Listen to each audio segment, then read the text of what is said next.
É através de nossa imaginação que somos levados às profundezas de nossa alma, onde residem segredos sombrios, de personagens enigmáticos vivendo e cenários obscuros. Desde mansões assombradas até os becos mais sinistros das grandes metrópoles ou pequenas aldeias cujas histórias desvendam camadas de suspense e intriga. Prepare-se para ser envolvido por tramas complexas, onde cada reviravolta revela uma nova peça do quebra-cabeça. Dos arquivos policiais às sombras do sobrenatural, cada conto desafia suas expectativas e mantém você à beira do assento até o desfecho surpreendente.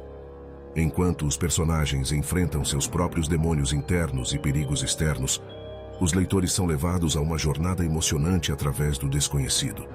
Prepare-se para desvendar enigmas, enfrentar o desconhecido e descobrir que nem sempre o que parece ser é a verdade.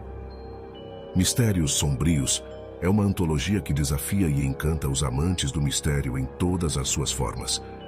Se você é um escritor de imaginação criativa, não perca essa oportunidade de escrever seu conto.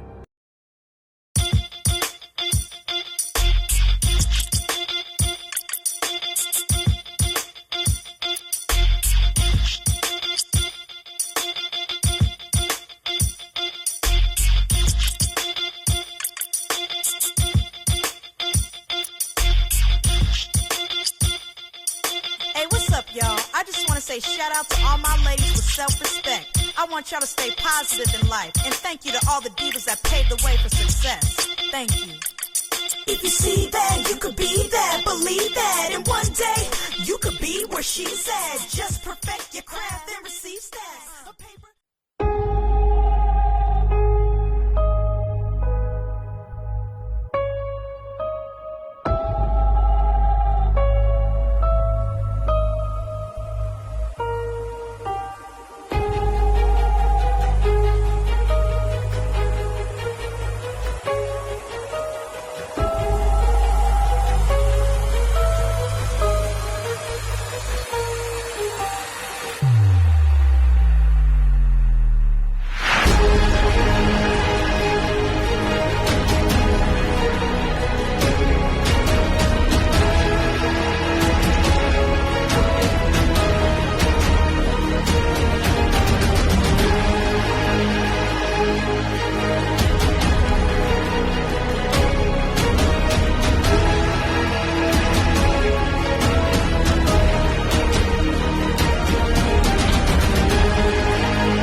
O uso da inteligência artificial na produção literária é uma inovação que suscita tanto entusiasmo quanto cautela no mercado editorial.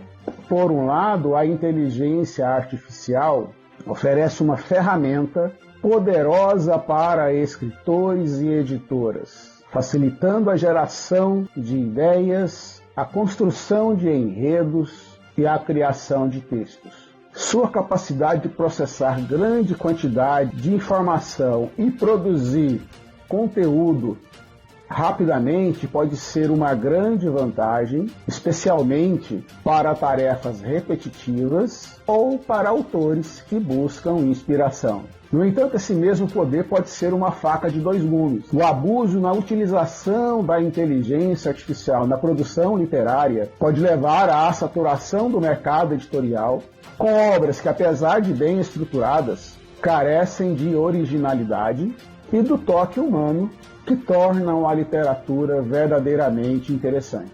A autenticidade é um valor fundamental na literatura. E leitores experientes podem rapidamente detectar a falta de alma em textos gerados por inteligência artificial. Pensando nisso, eu trouxe para o quadro Projetos Culturais dessa semana uma matéria publicada no site da OR Produções, ortv.com.br, que traz uma reflexão sobre essa questão da utilização massificada da inteligência artificial na produção literária.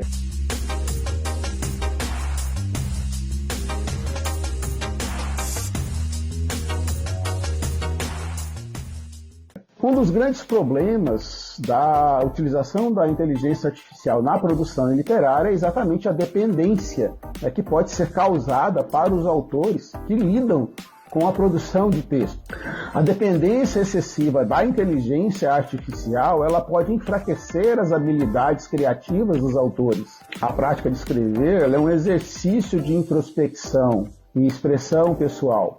Confiar demais na inteligência artificial pode levar a um empobrecimento dessas capacidades. Autores podem se tornar complacentes, preferindo atalhos oferecidos pela tecnologia, em vez de investir em tempo e esforço no desenvolvimento de sua própria voz literária. No mercado literário, a reputação é crucial. Escritores que abusam da utilização da inteligência artificial correm o risco de manchar sua credibilidade. Se leitores e críticos percebem que um autor utiliza da inteligência artificial de modo indiscriminado, a confiança e a admiração pelo trabalho desse autor pode diminuir. A longo prazo, isso pode prejudicar a carreira do escritor, afastando leitores leais e dificultando o estabelecimento de novos públicos. Portanto, enquanto a inteligência artificial pode ser uma ferramenta valiosa para a produção literária, é essencial que seja utilizada com equilíbrio e discernimento.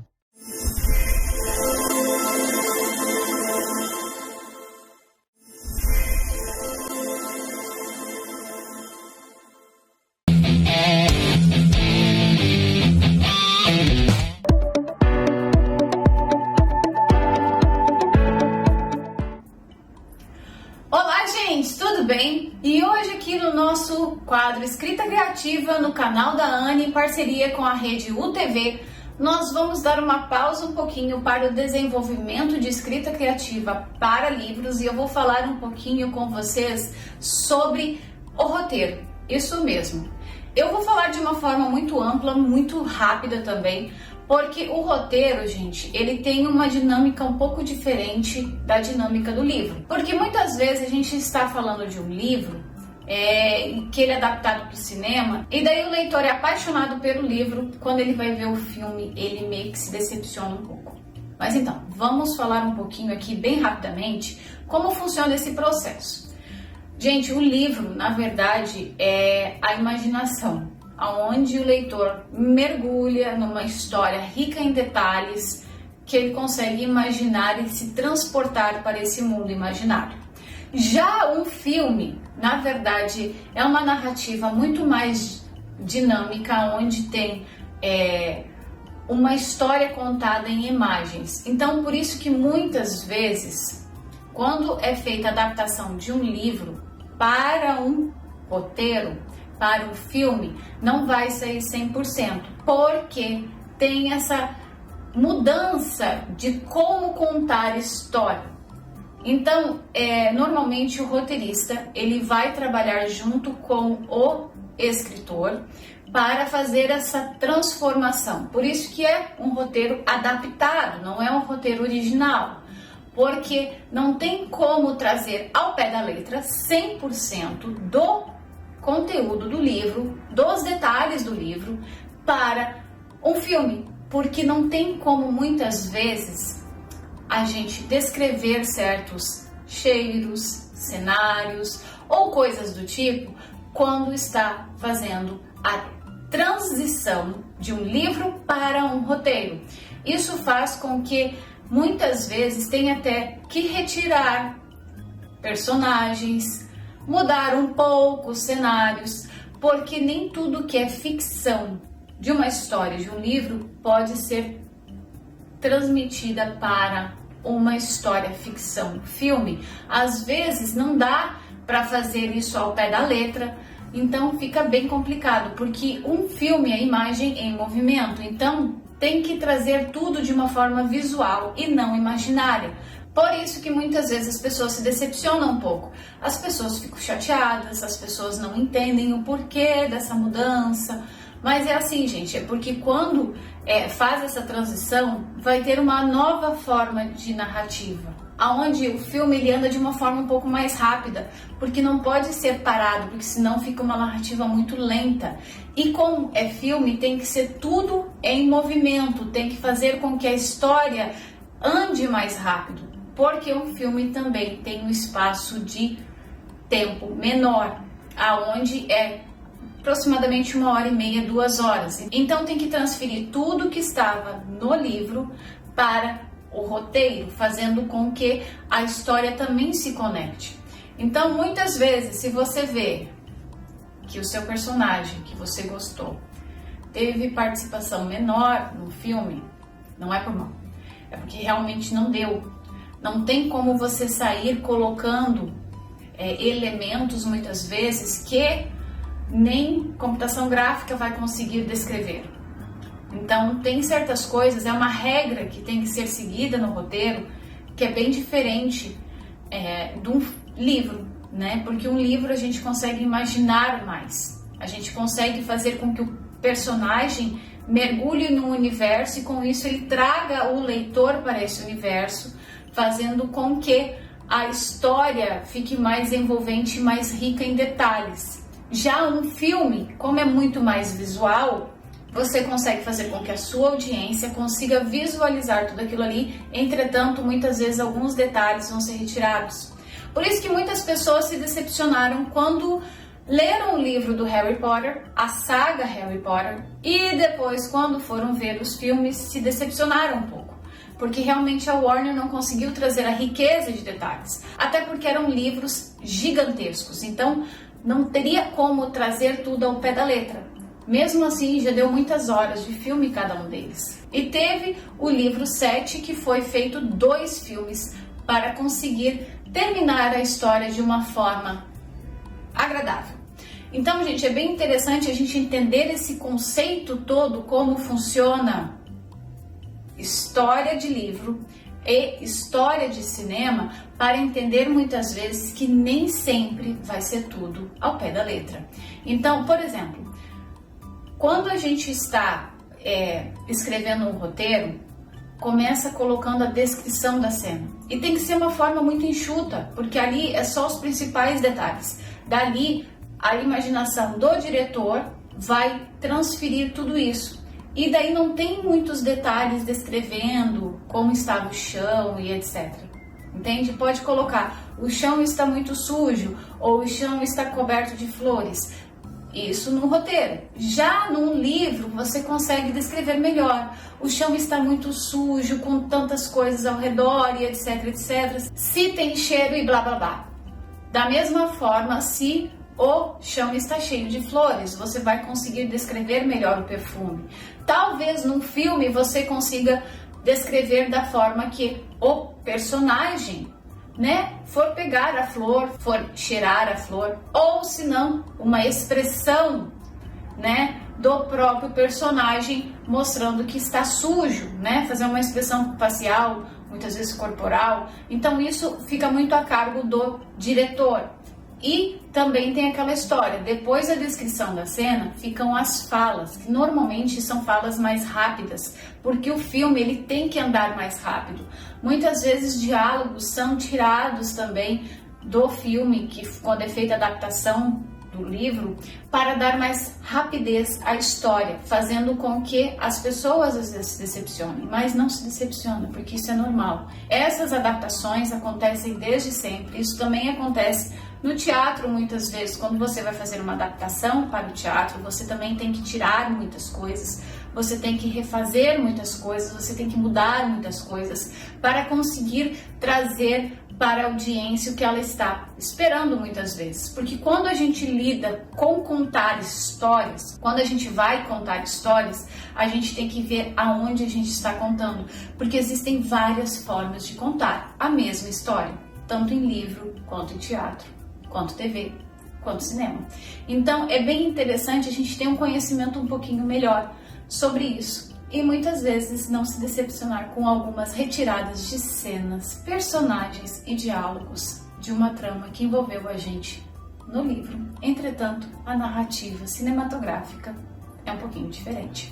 Eu espero que você tenha gostado dessa minha dica do meu quadro Escrita Criativa de hoje. Lembrando que todas as sextas-feiras, às 22 horas, a gente tem o nosso horário marcado aqui para ajudar você no desenvolvimento da sua carreira. E se você ainda não é associado da ANI, eu vou deixar o site aqui para você entrar e entender melhor como funciona e também entender sobre os serviços que oferecemos. Eu te vejo na próxima sexta-feira com mais um quadro Escrita Criativa. Tchau, tchau!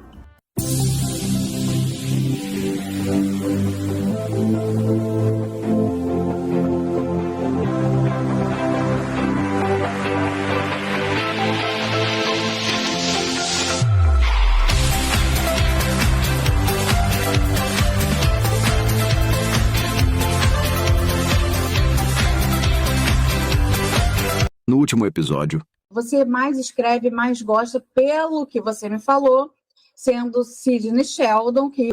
E eu gostava muito de ler, como eu lia bastante coisa. Escreve bem, você deveria investir nisso. E aí começou esse tipo de coisa e sempre...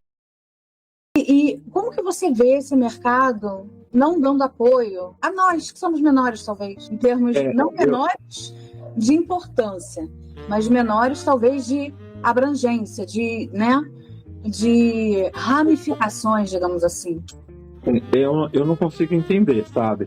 Porque a gente está falando aqui de um projeto que precisa, assim, de verba para poder manter, mas a gente está falando também de, assim, não é só o dinheiro em questão, a gente está falando de estender a mão, apoio. Às vezes uma publicação que você faça no seu Instagram é um apoio para o prêmio, entendeu?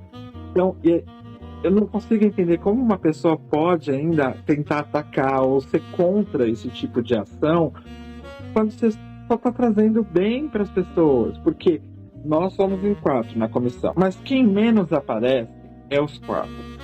Porque naquele dia a gente só está ali para entregar o troféu. A cerimônia, o momento é do autor, entendeu? A gente faz a cerimônia, a gente coloca o tapete vermelho, aí a gente brinca, fala, olha, é o seu dia, é como se fosse o Oscar, passa por lá, tira sua foto, porque é o momento, né? É o dia dele. Então, assim, não é a gente, não é os autores que tá aqui, que tá falando, olha, o Wellington Budin que tá querendo. Pelo contrário, a gente não tem. Às vezes você deixa o seu projeto, suas coisas de lado para manter o X para poder fazer, porque é muita coisa nesse processo, mas a gente tá ali pela literatura, né? Desde o começo. E assim, eu não consigo entender como que é tão fácil você estender a mão para uma pessoa e falar assim, olha, vamos nessa junto? O que eu posso fazer para te ajudar? Até parcerias colaborativas ajudam nesse movimento, gente. E aí as pessoas preferem atacar, sabe? Preferem tentar falar, não vamos falar mal, vamos tentar... Eu não sei, eu não consigo entender isso. Muito menos mesmo porque a gente recebeu algumas tentativas de boicote de editoras. E aí eu te pergunto, quando o autor ganha, não é só ele, tá o selo da casa dele lá na capa do livro. Então é visibilidade para ele, é para a editora, é para todo mundo. Sim! Aí faria uma parceria colaborativa, apareceria muito mais de um divulgando o outro e fazendo essa corrente do bem, né? Justamente. Porque, assim, eu acho que a gente tá aqui, a gente é só um meio, né? É só um. Com certeza, eu penso dessa forma. Os projetos nos quais eu me enfio e realizo, a maioria é gratuita, grande, 90% é gratuito. Tanto é que essa antologia que eu comentei, que nós fomos um dos finalistas, foi totalmente gratuita, para dar oportunidade para quem não tem. Quem não tem. Entende? Poder se inscrever, poder divulgar. Agora, eu vejo uma questão, não sei se você na sua vivência, vê isso também. Tem muitos autores também que eles têm uma certa vergonha, eles não querem aparecer. Você vê isso no seu dia a dia?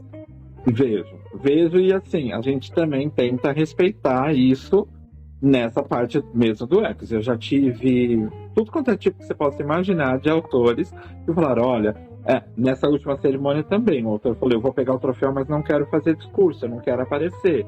É um direito dele. Ele foi lá, pegou o troféu, virou as costas e foi embora. A gente, seguiu a cerimônia. Porque a gente tem que respeitar isso. Eu sou uma pessoa que eu sou muito difícil. Eu tô aqui falando aquela coisa, mas eu sou uma pessoa tímida. Eu sou uma pessoa, às vezes as pessoas acham que não, mas eu sou. É difícil para mim falar assim em público também. Então eu entendo isso, sabe? A gente tem que entender. E tem o outro lado também, né? A gente já teve algumas cerimônias que autores mandaram mensagem falando: se tiver outra pessoa no palco, eu não subo. Então, assim, você tem que saber lidar com todo tipo de público, né? Que vai ter sempre aquela coisa. Sempre a balança de lidar com pessoas, né? E me diz uma questão. A gente está vendo o crescimento muito assim do mercado digital nessa nossa área. As dificuldades também do mercado literário impresso, digamos assim. O que você vê e o que você acha desse momento? Eu vejo essa crise, eu vejo que o digital está crescendo cada vez mais, mas eu ainda sou aquele sonhador, tá? Eu ainda sou aquele que ainda acredita no impresso, acredita no livro físico, no livro que você abre, aquele cheiro de livro, papel novo, sabe aquela coisa? Eu ainda tenho essa coisa, eu ainda acredito nisso. E eu ainda acho que a gente tem público. Talvez não o que a gente queria, não o tanto que a gente, desejava, mas a gente ainda tem público. E a gente viu isso na Bienal que teve em São Paulo, assim que a gente voltou da pandemia, que foi um alvoroço, aquela coisa toda. Esse ano a gente vai ter Bienal aqui em São Paulo de novo. Então, assim, a gente tem público, a gente tem um nicho que né? Só que eu só acho que é aquilo, eu volto a falar, vou ser repetitivo, mas eu acho que se a gente se ajudar, se a gente estender a mão, eu acho que a gente consegue muito mais, esse tipo de público. Porque não é só eu mesmo, eu leio digital, lógico que eu leio, só que não é o meu foco, eu não gosto do digital. Então eu prefiro o livro físico, eu prefiro olhar no papel, tanto que eu pego o meu livro, eu acabo de fazer, eu tenho que imprimir um na gráfica para eu poder ler ele antes de eu botar para venda. Eu tenho eu acho que tem espaço, sim. Eu acho que tem espaço. O que falta, talvez, é realmente Uma vez eu escutei de um dono de editora, inclusive, ele falando que encarece muito e torna o mercado literário, o físico mesmo, o tradicional, mais caro, digamos assim, é porque são as tiragens que são pequenas, entende? E aí isso encarece o livro de uma maneira que fica difícil. Mas eu acho que, assim, não é só o valor do livro, tá? Eu acho que a gente tem ainda um desafio um pouquinho maior, que a gente tem que... aquela famosa coisa que a gente tem de valorizar o que é de fora. A gente tem muito isso. Tem. E você acha que os autores nacionais são menos valorizados e menos lidos por questão cultural e até, digamos assim, uma certa desconfiança, para eu colocar elegantemente, entre aspas, para não falar para não falar preconceito, né? Mas uma certa resistência, digamos assim, a ler autores nacionais? Sim, eu acredito nisso. Eu acredito, assim, eu tenho total convicção de que existe, sim. Eu ia falar a palavra preconceito, mas... porque a gente tem tantos autores bons, tanta história boa vindo por aí, que a gente fala, meu Deus do céu. Tanto que a gente está vendo hoje em dia autores nacionais virando séries de Netflix. A gente está vendo, agora vai ter novelas, entendeu? Então, assim, tem muita coisa boa, só que a gente tem sempre aquela coisa do que vem de fora é melhor. Eu estava vendo lá, pesquisando livros na Amazon ontem, e vi, assim, tem muito nome os mais vendidos. Você nem sabe quem é o autor.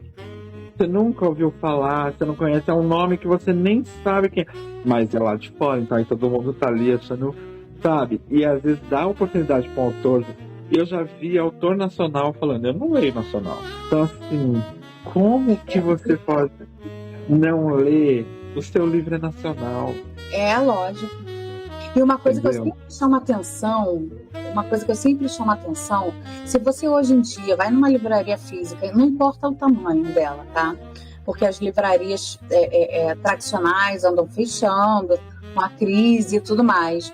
Mas vocês já repararam, você, Wellington, e o pessoal que está assistindo a gente, vocês já repararam que quando vocês chegam em uma livraria, não tem um local falando assim, autor nacional?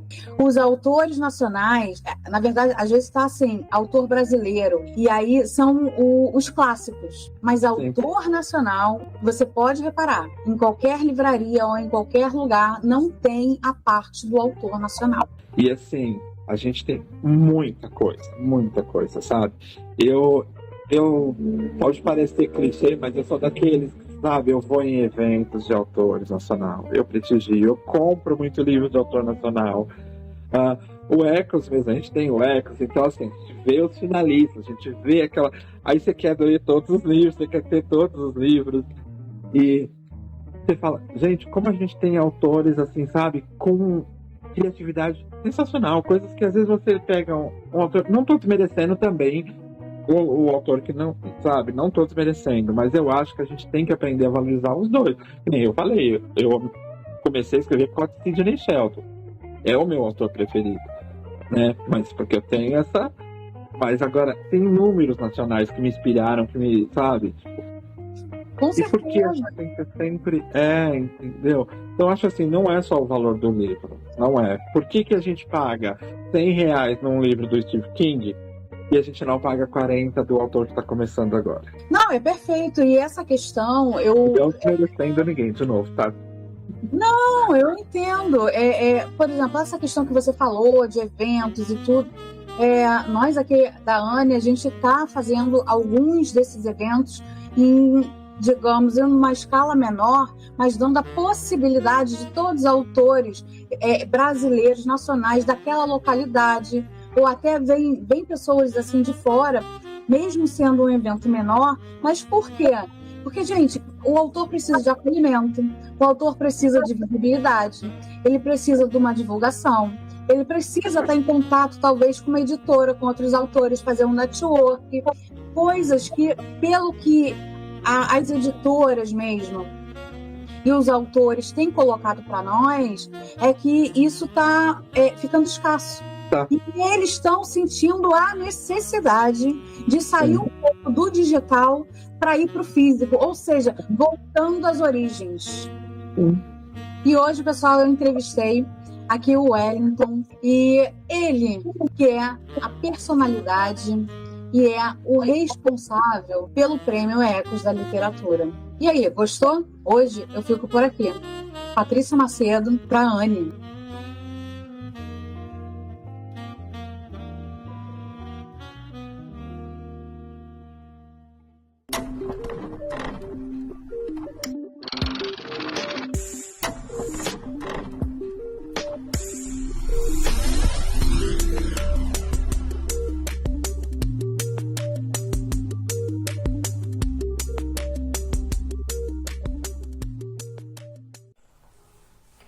Fala, gente! Tudo bom? Eduardo Júnior aqui, e eu vim trazer hoje mais uma edição do Livro em Pauta. O Livro em Pauta de hoje, né, é de uma escritora brasileira, uma autora nacional, que foi a primeira e vai ser a primeira autora, né, que está enviando o livro dela para poder estar aparecendo aqui no canal. Eu estou falando da Maria José Jardim Godoy. Não sei se está dando para... Isso. Sussurros do Coração. Sussurros do Coração, né? É um livro de poesias. E eu vou estar lendo aqui a biografia da autora, que está no livro. O livro veio com dedicatória, muito bacana. Vou ler também a dedicatória para vocês. E um marca-página muito bacana dos 2 livros já lançados pela autora. Ela me mandou o seguinte: Eduardo, que meu coração possa sussurrar energias positivas ao seu coração. Com carinho, Maria José Jardim Godoy, junho de 2024. Maria José, muito obrigado pela participação, muito obrigado pelo grande presente, né? Um livro é sempre um bom presente. E a autora cursou Letras Modernas na Faculdade de Filosofia de Rio Verde, hoje Universidade de Rio Verde. Trabalhou 34 anos na educação do município de Rio Verde, onde vive atualmente. Ganhou 2 concursos locais de poesia, o que a motivou a continuar escrevendo. Aposentou-se há 3 anos e meio e desde então dedica-se inteiramente à poesia. Gosta do contato direto com a natureza, onde busca inspiração. É apaixonada por plantas, animais, música e literatura. É viúva, mãe de José Lucas e avó da Emanuele. É autora dos livros de poemas Varal dos Sonhos e Memórias Agridoces. Ela sempre encontra na poesia uma forma de descarregar suas emoções. Eu conheci a Maria José através de uma live do Livros para Sempre, né? Por intermédio do Rafa. Eu fiz o convite aos autores que estavam ali na live no dia. E ela prontamente se interessou a vir participar do quadro, né? E me mandou o livro dela, Sussurros do Coração, que é um livro de poesia muito intensa. São poesias marcantes, tocantes, bonitas, para quem gosta mesmo, né, da poesia. Eu vou estar lendo aqui já uma poesia dela, do livro. Vou escolher uma poesia aleatória. E são poesias assim que são tocantes, são marcantes, principalmente para quem gosta. Os livros da Maria José, no caso Sussurros do Coração, você pode encontrar no site da Apres, né? Da Apres Editora e da Arteira, certo? Ou então em contato direto com a autora. Vamos lá, vamos acompanhar um poema aqui. Vou pegar um poema aleatório para a gente poder recitar. Dúvidas. E quando as cortinas se fecharem e o espetáculo se acabar? O que farei das rosas que estavam no caminho? Onde porei meus braços que agora se abraçam sozinhos? E as estrelas do céu que um dia deu para mim? Se apagaram e agora não tem mais brilho, enfim, e o sabor dos seus beijos guardados na minha alma? Os passos lentos que outrora vinham em minha direção perderam-se no caminho que ia ao meu coração. Aquela dança encantada que embalava os nossos sonhos é só uma sombra agora de um passado tão triste. As risadas e os sorrisos que juntos compartilhamos sob a luz do luar hoje são somente lembranças do que não vai mais voltar. O que farei amanhã quando você me deixar? Onde colocarei todo o amor que ainda tenho para dar? O que farei desse brilho que está aqui nos olhos meus, quando chegar de repente e para mim disser adeus? Este é o livro em pauta de hoje. Parabenizo mais uma vez a Maria José. Vou deixar no meu perfil do Instagram, vai ficar o @ dela, para quem quiser acompanhar. E não perca o livro em pauta da próxima semana, que a gente vai trazer mais um autor, entendeu? Não sei se é nacional, não sei se é internacional, mas é um autor de respeito. Grande abraço, até mais!